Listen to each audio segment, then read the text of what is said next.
भाई ये जो जंतर मंतर पर प्रोटेस्ट हो रहा है, ये हमारे स्टूडेंट जो लाठी खा करके पेपर लीक के खिलाफ बोल रहे हैं, ये कोई भारतीय हैं, कोई पाकिस्तानी नहीं है। हमारे लीडर के द्वारा पिटवाया जा रहा है, पुलिस के द्वारा लाठीचार्ज किया जा रहा है। क्या यही इंडिया है? क्या यही हमारे देश का विकसित भारत बनेगा? नीट के पेपर लीक होने के कारण हमारे स्टूडेंट ने दिल्ली पे जंतर मंतर पे प्रोटेस्ट किया और वहाँ पर सिर्फ और सिर्फ धर्मेंद्र प्रधान का इस्तीफा मांगा और हमारे एजुकेशन सिस्टम में सुधार मांगा। तो हमारे स्टूडेंट पर लाठीचार्ज किया गया। मतलब हमारी गवर्नमेंट कर क्या रही है? गवर्नमेंट चाहते क्या है? मतलब हमारे स्टूडेंट को पाकिस्तानी समझ लिया है, लाठीचार्ज करा रहे हैं, आंसू के गोले फेंक रहे हैं।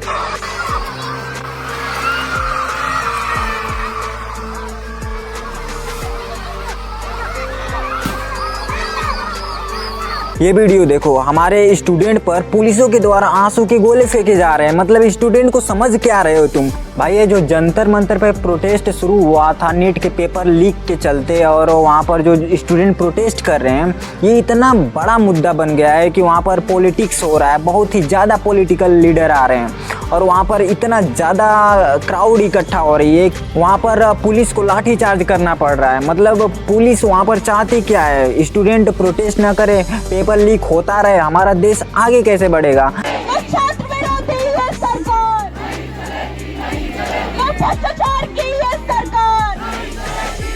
ये जो इतनी भीड़ इकट्ठा हुई है, ये कोई मामूली भीड़ नहीं है। इनको कोई ज़रूरत नहीं है कि आकर के भीड़ इकट्ठा करके सरकार को, सरकारी प्रॉपर्टी को नुकसान पहुंचाए। इनको चाहिए सिर्फ और सिर्फ पेपर लीक में सुधार होना चाहिए, मतलब लीक नहीं होना चाहिए। और यहाँ पर सरकार के द्वारा लीक कर दिया जा रहा है। गरीब जो स्टूडेंट हैं उनकी ज़िंदगी बर्बाद हो जा रहा है और पैसा लेकर के अमीरों को नीट का पेपर क्लियर करवा दिया जा रहा है। देश के हर कोने में प्रोटेस्ट चल रहा है। मतलब जंतर मंतर पर प्रोटेस्ट चल रहा है और हमारे बिहार के पटना में प्रोटेस्ट चल रहा है, राजस्थान में प्रोटेस्ट चल रहा है, एमपी में प्रोटेस्ट चल रहा है। मतलब सरकार कर क्या रही है? डाउनफॉल चालू हो गया है सरकार का। बीजेपी ना तो इसका कोई रिप्लाई दे रही है, ना तो कुछ कर रही है। बीजेपी अगर चाहती तो इस सब का सोल्यूशन निकाल सकती है, बट उसको चाहिए पैसा और चाहिए उनको सिर्फ और सिर्फ राज करना। स्टूडेंट भाड़ में जाए, उनको तो लाठीचार्ज करवा देंगे, मामला शांत हो जाएगा। लेकिन हमारे देश का क्या होगा? और पेपर लीक ना हो, इसके लिए हमारे देश के सोनम वांगचुक ने प्रोटेस्ट पर हंगर स्ट्राइक रखा था, तो उनको पुलिस के द्वारा उठवा लिया गया।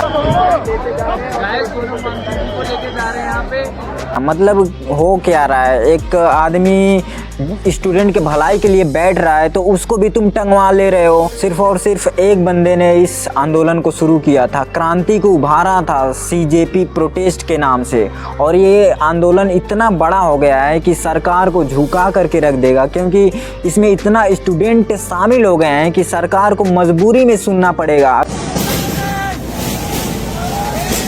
और इसके बाद इस प्रोटेस्ट में कुछ ऐसी चीज़ें देखने को मिली जिसमें कि नारे लग रहे थे, जैसे नाम रहेगा तो सिर्फ अल्लाह का, बस नाम रहेगा अल्लाह का। और ये आंदोलन सिर्फ स्टूडेंट के लिए बना था। सिर्फ और सिर्फ नीट पेपर लीक के चक्कर में ये आंदोलन बना था और स्टूडेंट भी यहाँ पर आए थे इसके खिलाफ लड़ने की, एजुकेशन सिस्टम में सुधार होना चाहिए। बट सीजेपी के इस स्टेज से ना कुछ नारे लगे, जैसे कि नाम रहेगा तो अल्लाह का, और भारत तेरे टुकड़े हो गए, और जैसे कि राम के नाम पर विवाद किया गया, हिंदू मुस्लिम किया गया। मतलब इस प्रोटेस्ट में ना कुछ चीज़ें अजीब देखने को मिली। और इस प्रोटेस्ट में जैसे कि प्रोटेस्टर ही, जैसे स्पोक पर्सन विजेता दहिया, जब वहाँ पर लोग पिटा रहे थे, लाठी चार्ज कर रहे थे पुलिस के द्वारा स्टूडेंट पर, और विजेता दहिया वहाँ पर जाके बर्गर खा रहे थे। वहाँ सब लाठी खा रहे हैं और आप यहाँ घूम रहे हो हैं? ये कौन से सपोर्ट कर रहे हो? ये कौन? मतलब ये हो क्या रहा है भाई? वहाँ पर स्टूडेंट जाकर पिटा रहे हैं, अपने भविष्य के लिए तुम बुलाए हो तो वो अपने गए हैं और पिटा रहे हैं, और तुम जाके बर्गर खा रहे हो।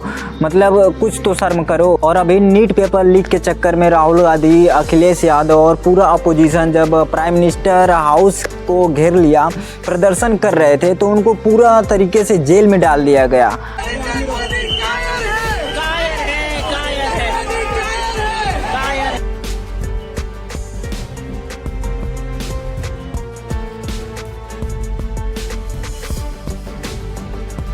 और हाँ, अगर तुम भी चाहते हो कि नीट जैसे पेपर लीक ना हो, यूपीएससी जैसे पेपर लीक ना हो, और बहुत सारे पेपर हैं जो हमारे देश में हर बार लीक होते हैं, ऐसे पेपर लीक ना हो तो जंतर मंतर पर ज़रूर जाना और अपने हिसाब से प्रोटेस्ट करना, ताकि पीसफुली प्रोटेस्ट हो और सरकार को झुकना पड़े, ताकि एजुकेशन सिस्टम में सुधार हो। और जो सीजेपी का प्रोटेस्ट हो रहा है जंतर मंतर पर, हमारी मीडिया तो कुछ अलग ही दुनिया में चल रही है। मतलब ये वाले वीडियो देखो, देख करके तुम्हें भी हंसी आएगा कि ये कोई मीडिया है या फिर कोई कॉमेडियन है। नीट एग्जाम के नाम पे अच्छा पुलिस वालों पे अर्था और चट्टा चलाने आगे का काम मेडिकल स्टूडेंट्स कर रहे हैं। ये क्या आपने खुद देखा? मीडिया वाले पूरे मतलब गोदी मीडिया बन गए हैं। पूरे सीजेपी की प्रोटेस्ट को या फिर कोई भी प्रोटेस्ट हो जो स्टूडेंट कर रहे हैं उनको कवर नहीं कर रहे हैं, और ना तो और बोल रहे हैं कि ये जो खाना आ रहा है सीजेपी के प्रोटेस्ट में या फिर कोई भी प्रोटेस्ट हो रहा है हमारे देश में, ये सब कोई फंडिंग आ रहा है, मतलब विदेश से आ रहा है और हमारे स्टूडेंट उनको खा रहे हैं। मतलब स्टूडेंट कहाँ से फंडिंग लाएंगे भाई? और इस प्रोटेस्ट में किसी का सर फाड़ दिया जा रहा है तो कोई लड़की का कपड़ा फाड़ दिया जा रहा है। मतलब एक तरह से रेप जैसे कैटेगरी में आ जा रहा है। मतलब हमारे पुलिस के द्वारा लाठी चार्ज किया जा रहा है और कपड़े भी फाड़े जा रहे हैं। और ऐसा नहीं है कि हमारे सिर्फ स्टूडेंट ही पिटा रहे हैं इस प्रोटेस्ट में, क्योंकि हमारी जो प्रॉपर्टी है, गवर्नमेंट की प्रॉपर्टी है, उनको भी नुकसान हो रहा है। और स्टूडेंट को पुलिस के द्वारा पत्थर से भी मारा जा रहा है और स्टूडेंट द्वारा भी पुलिस को भी पत्थर से मारा जा रहा है। कर दिया गया है छात्रों के द्वारा। ये देखिए काफी चोट लगी है। मतलब यहाँ घाटा दोनों का हो रहा है। तो मतलब क्या है, सरकार यहाँ पर झुकना नहीं चाहती है और एजुकेशन सिस्टम में सुधार नहीं होना चाहता है, गवर्नमेंट कुछ चाहती नहीं है, तो स्टूडेंट करे तो करे क्या? प्रोटेस्ट के अलावा इनके पास कुछ है भी नहीं। प्रोटेस्ट जारी रहेगा और जब तक सरकार हमारी बातें नहीं सुनेगी तब तक ये धरना चलता रहेगा।